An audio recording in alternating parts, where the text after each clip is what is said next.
Welcome to Primal Survival. So I've come up a lot in the world since my last car repair video showing you how to change your own oil. I got gloves now. So let's go. This is what we're doing here. We're gonna change out a set of front disc brakes on a 2003 Yukon Denali XL. So what we got here for this size lug nut is a 7/8 impact socket. It's a deep socket. You got to these things are out here kind of far, so that's going to make sure you get your socket all the way around the lug nut so you prevent stripping. Now this is a nice Porter cable heavy duty impact gun. This thing makes the job super easy and fun. So first thing you got to do is you pop your thing off with a screwdriver. Already did that. Then you jack it up. Let me show you where I put the jack. So I put the jack right next to the tire, right on that cross member, right there. Now never get under your car while you're doing this. Always stay on the outside. You don't want to crush yourself. All right, so I'm going to take these lug nuts off. I already hit this one. This one's off. Now you just hit the rest. You always want to make sure you're going the right way. And never use a sloppy socket because you can strip these. So you want to make sure that's tight. It's a 7/8. Like that. Okay.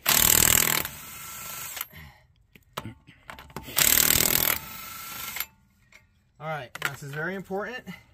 Take your lug nuts, put them in your pocket. Now let me show you a hack here. So since this is a low to the ground job, you take your tire off and you use it as a seat. See that? And you can sit right here and work on your caliper here. So let me show you exactly what you need for these two bolts that hold your caliper on. So you need a T55. T55 torque. T55 says right there. Now you got two things here. These kind of look the same, but they are not. You got a breaker bar. This breaks loose these because they can be really tight. You know, these are just really stuck in there, so you need to break them loose with all this leverage. Now this, after you break it loose, you can switch off to a ratchet, and then it makes it a lot easier to give it all the rotations it needs for to get them completely off. So let's do that right now. I'm not even gonna mess with that. I'm gonna go straight to the breaker bar if I can get it in there. And oh yeah, another thing, I don't know if you can see this, but you wanna put some blocks underneath your thing, so you never wanna work on your car if it doesn't have a fail safe if the jack fails. Do not operate without some blocks under your car. All right, let's see what we got here. So I may not be able to use this, it's kind of tight in here. There we go. All right, so I think that cracked it loose, just like it was supposed to. So you want to make sure your ratchet's going the right way.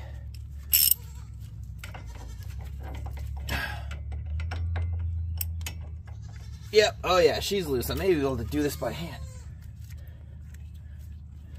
So this comes out right here. Do not get it dirty. There's grease and stuff on this. It'll have a bunch of stuff sticking to it in no time. Try to put it someplace where there's not a lot of debris. I'm going to put that one right there. Now let's work on the next one. Maybe I can get it with just the socket. That'd be nice.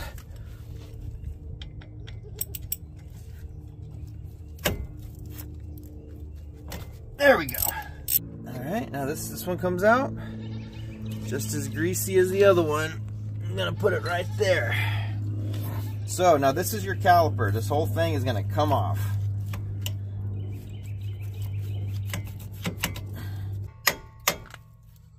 So what you wanna do is be careful with it, fold it back over on itself, set it up here. It's pretty heavy.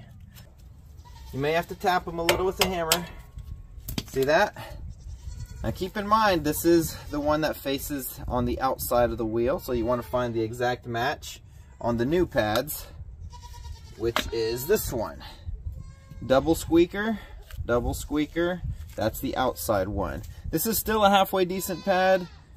You know, another grid down situation, pandemic, scamdemic, whatever you want to call it, you may need a set of brake pads. So if there's still some meat on them, keep them, you know. So that's the front one. That's going to replace that one. Now the back one has the squeaker down here. So there is a difference with these pads. The back one has one squeaker and it goes on the bottom. Now if you're wondering about squeakers, what happens is there's this little metal tab here. When your brakes get low, it'll start squeaking when you stop. And I'm sure you've heard that. It's quite a common thing in traffic. Some people like to put grease. You can buy little things of grease. I never use them. I've done a lot of brakes in my life. It doesn't matter to me. It's just I've used it once and it hasn't made a difference. So it's just an extra step, an extra dirty little greasy step that I personally don't take. I don't think it's necessary either. All right, see that? Perfect, went on great. Now also this rotor moves, so if you're having issues, try jiggling the rotor around to get this to fit better, you know. See that? There's play in there and that's fine. That helps you fit it up better. Look at that, beautiful, beautiful. Now I try to center this, push the rotor all the way on as much as you can. All right, so now we have another thing, another step we have to do. So this caliper got these things. This is how this works. When you push your brake, this is a hydraulic system. When you push your brake pedal, it makes pressure in the line with fluid, and these squeeze out and they pinch your wheel. So these got to be pushed back in order to fit over the new brake pads. The way you do that is with a C-clamp.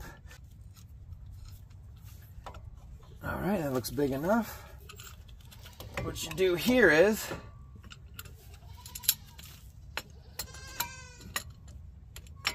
you put this on here, and you can actually put it right inside the hole on this. Now you just tighten it up. All right, so now look at that. I don't know if you can see this, but it's pushing that hydraulic piston or whatever you want to call it back into its casing. I'm trying to be real thorough on this video because my oil change video had some complaints on it and I'm constantly trying to improve, so.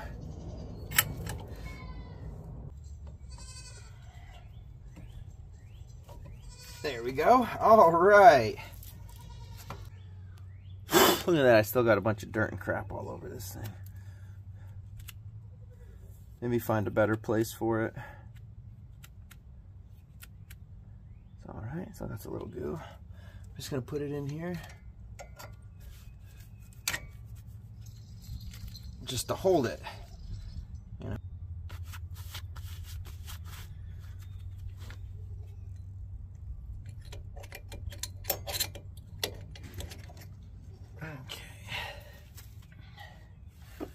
All right, now that you got your two bolts in, you got them threaded by hand a little bit, you can go ahead and get your ratchet socket drive out. Make sure it's tightening. Righty tighty, lefty loosey, right?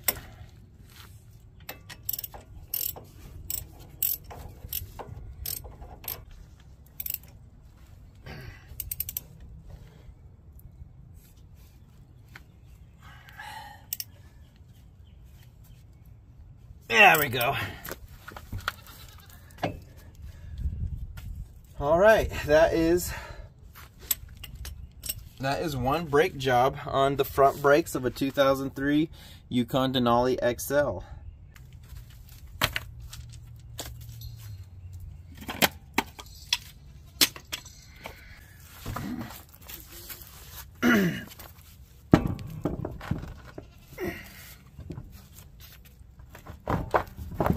Ooh.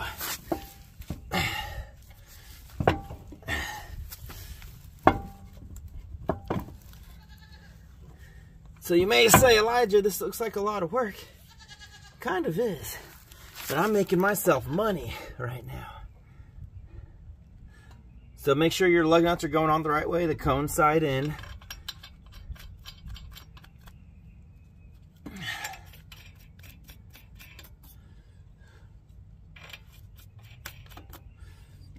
Okay.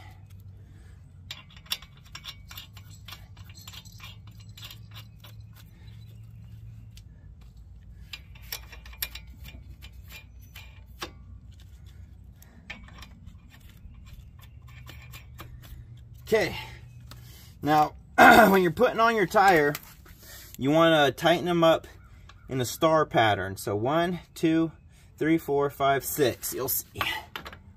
I'm gonna do this bottom one first.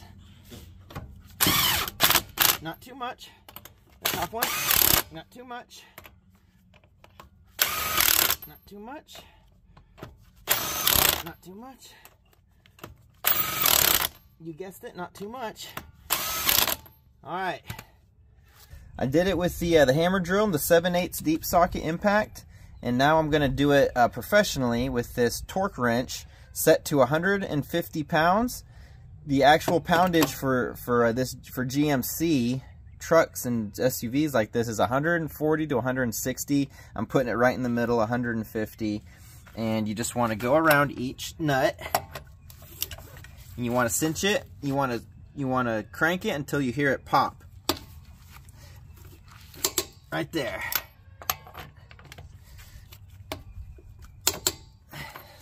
See how much more I'm gaining on these? That's important. There we go.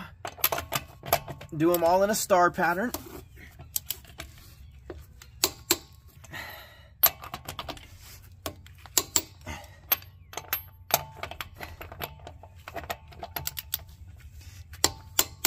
There we go. Now you put your beauty cap back on. Keep things beautiful. Okay, the last process of this whole thing is the most crucial thing that you can do. It already bit me in the rear one time. I didn't pump my brakes up after changing them. See, I got nothing on brake. Pump it up until it's hard to push down again. I'm gonna start my rig. Good old Bessie always cranks up. Pump it up like this. Make sure you take your jack out from under your car. And you're good to go. Now I got some new brakes on her and she's amazing. All right, well, thank you for watching this episode of do-it-yourself car repair on a 2003 Yukon Denali XL 1500 all-wheel drive with the 6.0 Vortec motor in it. One of the best motors ever made, GMC. I am a Chevy boy, so Chevy all the way. And you're good to go. If you liked the video, learned something, got any critique on it, let me know. Hit that like button, smash the subscribe, and we'll see you next time. Bye-bye.